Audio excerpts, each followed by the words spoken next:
Welcome to Monmouth in Focus, a program about the services and functions of Monmouth County government. I'm Commissioner Director Tom Arnone, your host for this segment of Monmouth in Focus. So I'm really fortunate today because we got a lot of great things about to come about with our Made in Monmouth, which we'll talk a little bit about later on. But today we are joined by Damian Walcott of Little Box Farms in Howell Township. Welcome, Damian. How you doing? Good seeing you. Thanks for having me. Thanks for coming. Right. Thank you. So, Damian, Little Box Farms is a hydroponic farming operation. How? So, what exactly is a hydroponic farm there? What does it actually do? Hydroponics is the science of growing without soil. You're just in water, and any nutrients that you want to give to the plants gets dissolved in the water and fed that way. And that's the way they start to grow and just mature. If you grow them to maturity, yeah. Right. So I think hydroponics is kind of the wave of the future. I've seen it before, I've heard about it before, but I'm really not too familiar with it. You know, exactly like, what is like the process how do you start it out? I mean, how does it even start? So usually you need, so there's no soil, so usually you need something inert, something that doesn't give off any chemicals or anything to the plants, which would eventually get in the water. So what we use is burlap. Really? So burlap, as you know, is just a fiber, but it holds enough water so that the roots can grow into it. And then as the plants grow, the roots spread out. Inside the burlap? Inside the burlap, yeah. So how do you remove the plants? Or does it stay in the burlap? You cut it the same as you would as the soil, just right at the stem, as soon as you want it. Oh, wow. Yeah. And when did you start Little Box Farms? And why and how did you start it? You know, I wish I had kind of a Hallmark story to tell, but as cheesy as this sounds, vertical farming found me. Really? So my friend Travis, he was growing in shipping containers in Brooklyn. This was 2016, I think. And I had just graduated from Rutgers, and he needed help because one thing people don't know about hydroponic farming is because you control everything, the plants grow at a faster rate. So something that takes 8 weeks in the soil can take 5 weeks. Really? In water. Yeah, so that means everything speeds up. The faster it grows, the faster things can go wrong. So he needed hands. But at the time, I was like, what are you talking about? You growing a shipping container? As I'm doing now. That doesn't make any sense. So I went up there and I saw, and as soon as he opened the door, it all clicked for me because I was pre-med at Rutgers, so it's heavy physics, heavy chemistry, and it's almost beating my head to the point when I close my eyes, I see the periodic table. But wow, that's amazing. When I saw it, you know, these 8-foot structures with plants growing in it, I just, okay, that's physics, water pressure. And I was like, how do you feed the plants? And he showed me the fertilizer. Okay, that's chemistry. That's all I've been doing for 4 years. So it kind of just like blended. Right person, right place, right time. So the one thing about it, is this a year-round operation or is it, just seasonal? Like 24/7, 365, really? Yeah. And the funny thing about it is I know you do something with fish.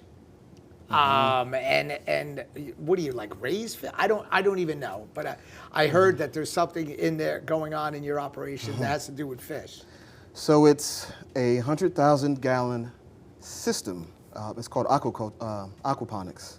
So it's kind of a combination of the word aquaculture, raising fish or aquatic animals, and then hydroponics comes aquaponics. So what happens is we have about 30 koi fish in a large, essentially an above ground swimming pool.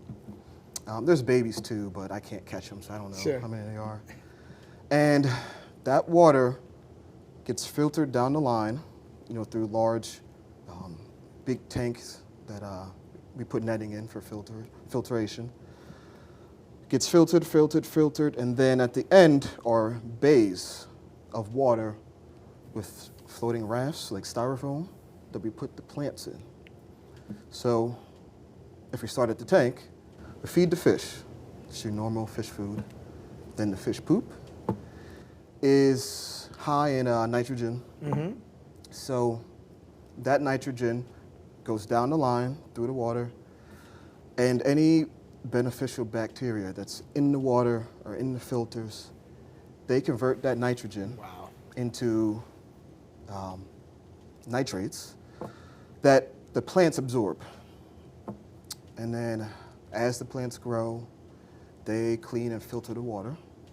It's amazing. And that circle comes back to the fish, and then it just keeps going. So it's ironic from what you stated before about your education when you were going to Rutgers. There, this is a science. It's a true science. It really is. Yeah. I mean, and it's amazing. So two things. The first thing is I understand that you give tours, and so what are the different groups that come in and take tours? Really, anyone who wants to embrace their curiosity. It can be a group of high schoolers or middle school, any age, or a couple out just on the afternoon. Right. Wow. I've kind of shifted how I want to approach the tours, though. In what way? So if I'm trying to think big picture, and if we're trying to get hydroponics to be sustainable long term, then we're going to need some innovation. So I kind of want to invite the people who know they don't like science, or they don't like hydroponic farming, or they don't like farming at all.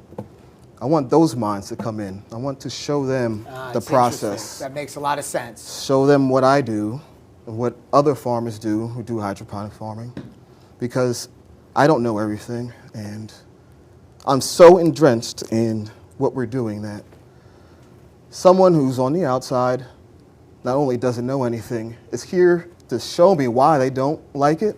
They might see something that I don't see. So do you have like employees that work for you? It's just me. Just you. And so obviously, listen, it's your business, right? This is your business. So you have to make money. Obviously, you got to survive, like we all do. So how does that work? Like, do you sell your plants, or what? It started off as growing microgreens, package and sell those, and we grow leafy greens, anything with high water content, like lettuce, celery, Swiss chard kale, tomatoes. But then it's probably around 2018. One thing happened is, just by chance, I made a nut-free pesto, and eventually made a nut-free vegan pesto. Actually, the first time I introduced it was at Made in Monmouth in Long Branch. Wow. Yeah, that was 2018, 2019, around there. Yeah. And it took off. Who knew so many people had nut allergies? I hear that all the time. And it must be common, because even when you go to a restaurant or something, they ask you that. Do you have They any do allergies? now, yeah.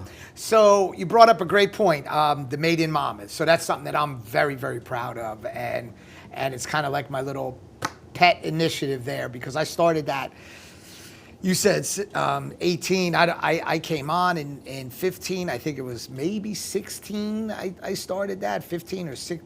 Actually, I'm sorry. I came in at 11. So I probably started it roughly around 2012 or 13, and it's been going ever since. Now we're doing it twice a year, and I see that you're booked to be there again this year, and that's something Wouldn't miss it. that's something that government, and I so much appreciate, because truly when I tell you that this is why we created Made in Monmouth for people like yourself, small business, single proprietor there, making a living like all the rest of us, trying to, really, really embark in something that is really exciting, and a lot of people might not know what it is, myself included, totally, there, and you think I would, because 33 years ago, or for 33 years, I owned a landscaping company, and all I did was plant and that, and you would think I would know that, but I would just go to the nursery and buy the stock and then go plant it. So, I'm so glad you're involved with it. It's a great program to showcase your business. It's free for all of our people there. We set it up. We try to make it as easy as possible. But the one thing I know, and I can see that in speaking to you, is you're a person that's going to set goals and initiatives to advance their business. And so what are some of the goals that you, or plans that you have for the future in this type of business? You know, it's going back to the Made in Monmouth. That Made in Monmouth really helps with you to get to hone down your process. And one of the unexpected benefits that came from Made in Monmouth was I met a guy, John. Chufo. Is that how you say his last name? Chufo. Chufo. Sorry, Yep, John, I yep. couldn't. John works for us.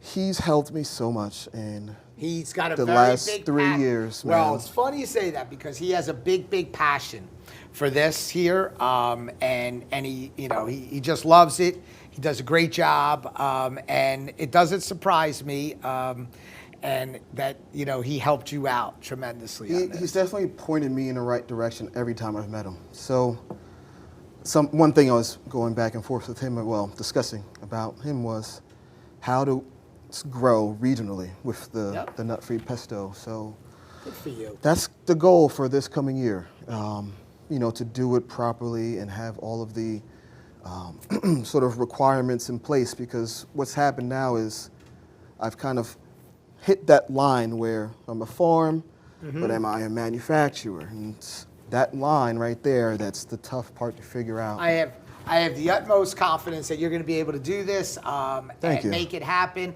And I'm glad that Made in Monmouth, because out of all the businesses there, the ultimate goal is myself and my fellow commissioners. All we want to see is to help our small businesses here, and it's people like yourself.